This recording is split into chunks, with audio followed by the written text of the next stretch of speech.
In a remote village in East Africa, nestled between rolling hills and vast fertile plains, lived a man named Mbugus.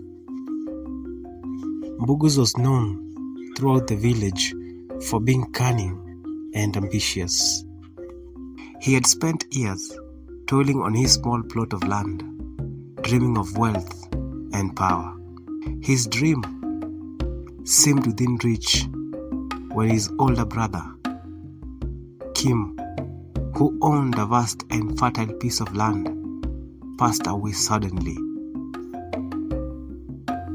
Kim's land was now in the hands of his widow, Grace, and their two sons, Juma and Nuru. Mbugu's envy turned to greed, and greed to a dark resolve. He schemed day and night, convinced that if Grace and two sons were out of the picture, he would claim the land as his own. Mbugus hired a gang of ruthless thieves from a nearby town.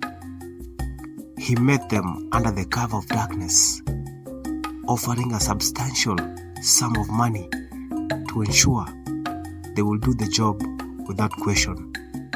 Make sure there are no survivors, Mbugus instructed them, his voice low and cold. Do it tonight, when the moon is high and the village is asleep. The thieves nodded, their eyes glinting with the promise of easy money. They set off towards Grace's house, their hearts hardened and their minds focused on the task ahead.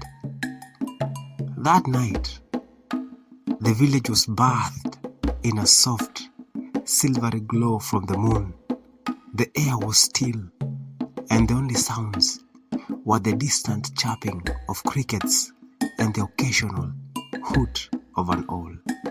Grace's house stood at the edge of the village, a modest but well-kept home surrounded by the lush greenery of her late husband's land.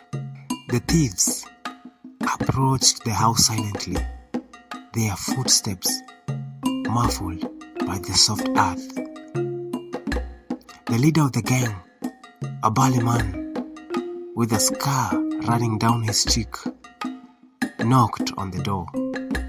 Grace, who was busy preparing dinner for her sons, opened the door without hesitation. "Good evening," she said, her voice warm and welcoming. "Please come in. You must be hungry. Join us for dinner." The thieves were taken back by her kindness. They had expected fear, perhaps even resistance, but instead they were met with hospitality. They exchanged uncertain glances, but followed Grace inside. The house was small but cozy, with the comforting aroma of stew wafting through the air. Juma and Nuru, Grace's son, sat at the table, their eyes wide with curiosity at the unexpected guests. Grace served them a simple but hearty meal of ugali and stew. The thieves ate in silence, their minds racing. The warmth of the food and the genuine kindness of Grace began to stir something within them. They had carried out many such tasks before, but never had they encountered such an unyielding spirit of generosity. After they had finished eating, the leader of the gang stood up, trying to summon the resolve to carry out the grim task. He pulled out a knife, the blade glinting in the dim light. "Woman," he said gruffly, "we are here to do a job. Say your last prayers." Grace looked at him calmly, not a trace of fear in her eyes. "Very well," she said. "Let us pray." She gathered her sons close, holding their hands tightly. She closed her eyes and began to pray aloud. Her voice was steady and filled with a serene faith that seemed to envelop the room. "Dear Lord," she began, "thank you for this day and for the food we have just shared. Thank you for the roof over our heads and for the safety of my sons. Please, bless these men who have come into our home tonight. Guide them and protect them. Show them your love and mercy." As Grace prayed, the thieves felt a profound change within them. The leader, who had never felt remorse for his actions, found himself unable to go through with the plan. He looked around at his companions, seeing the same hesitation mirrored in their eyes.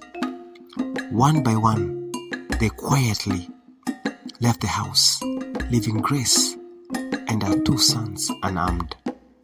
The leader of the gang paused at the door, turning back to look at Grace one last time.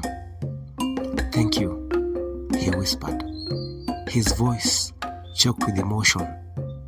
Then he disappeared into the night. The next morning, the village awoke to shocking news. The local authorities had received an anonymous tip about Mbugu's plot. They arrived at Mbugu's home and arrested him. Under interrogation, he confessed to everything, unable to hide his guilt. The villagers were stunned by the revelation, but they were also in awe of Grace's courage and faith. Mbugu's was brought to justice, and Grace and her sons continued to live peacefully on their land, which now seemed even more precious than before. The story of Grace's unwavering faith and the thieves' unexpected change of heart spread throughout the village, becoming a legend that will be told for generations.